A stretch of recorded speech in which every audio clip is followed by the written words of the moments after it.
Good evening. What a delight to be in a room full of journalists to prove that the competing networks can get along. It is my honor and great pleasure to introduce tonight's recipient of the Sol Taishoff Award for Excellence in Broadcast Journalism.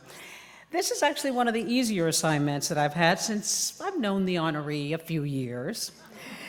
Al Roker is one of the shining stars of morning television. His sunny personality has brightened breakfast tables, given spunk to morning routines, and even inspired a kid or two to channel their inner weatherman with the Sunday forecast for more than 4 decades.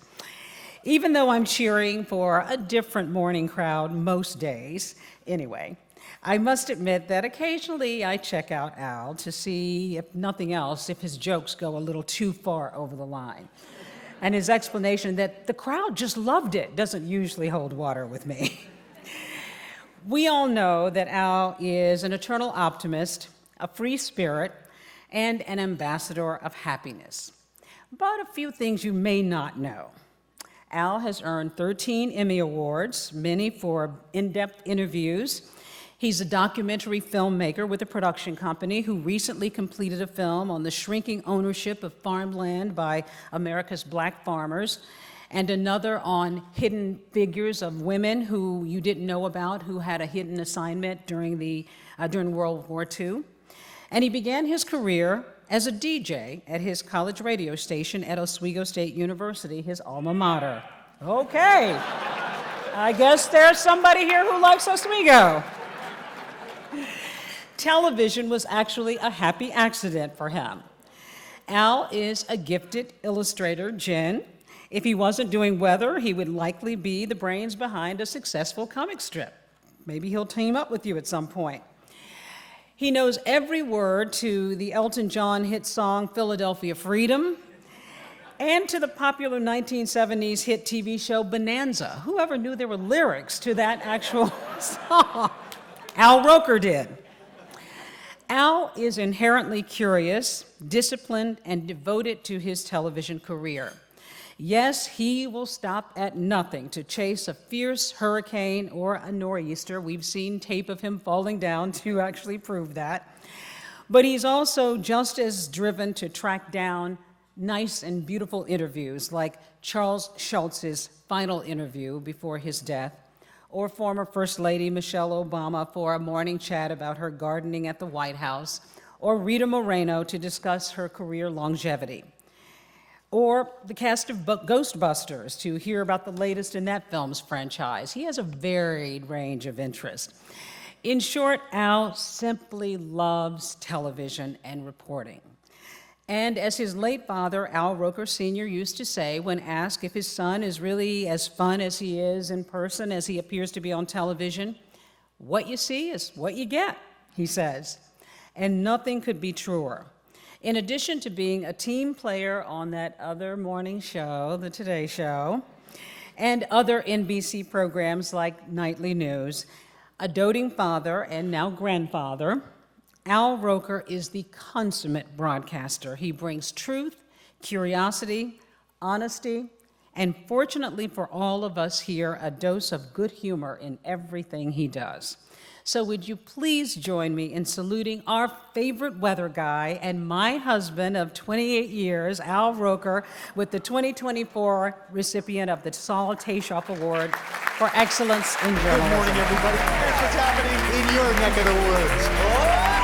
You deserve to be celebrated. Way to go, Reynolds. Oh, Al, you're all of our heroes. Yeah. Y'all love Al Roker.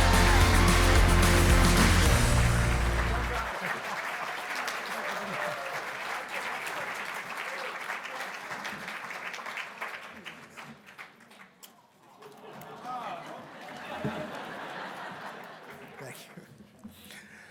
Wow. Well, first of all, thank you, sweetheart. Oh, your glasses. Yes, there you go. First of all, I want to thank my presenter and wife, Deborah Roberts, who is also the co-anchor of 2020, just recently named, with David Muir. and I'm really thankful for other reasons besides being the mother to our children, and is just a terrific broadcaster, journalist, and juggler of our family. I do learn every day from her what it is like to really be a journalist.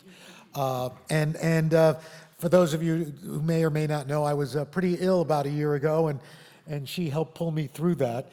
Although since then there have been days she's reconsidered that. But that's another story. I was looking at in the program here, and it's kind of interesting because it says Roker has entered people's homes. As a black man, that's not an easy thing to do. So I'm just thrilled being here. I want to thank the National Press Foundation for this prestigious award. I do have a suggestion, though. Given your choice of this year's award, you may need to reevaluate your selection and criteria. But really, congratulations to all the other really worthy winners this evening. I am truly humbled in all your presence. This is my 50th year doing television weather.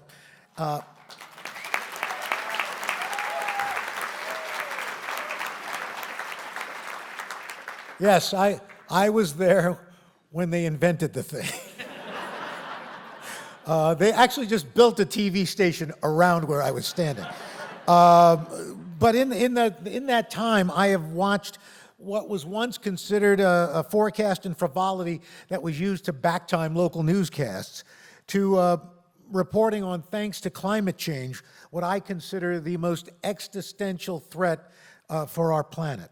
And I am so proud of the work that we do at the NBC News Climate Unit to tell not only the extent of this problem, but the solutions that can help us change course for our planet's survival. And that is what keeps me excited, the ever-changing role that weather and climate plays in our very existence. It keeps me coming back to work every day on Today, that, and of course the free food and the cooking segments.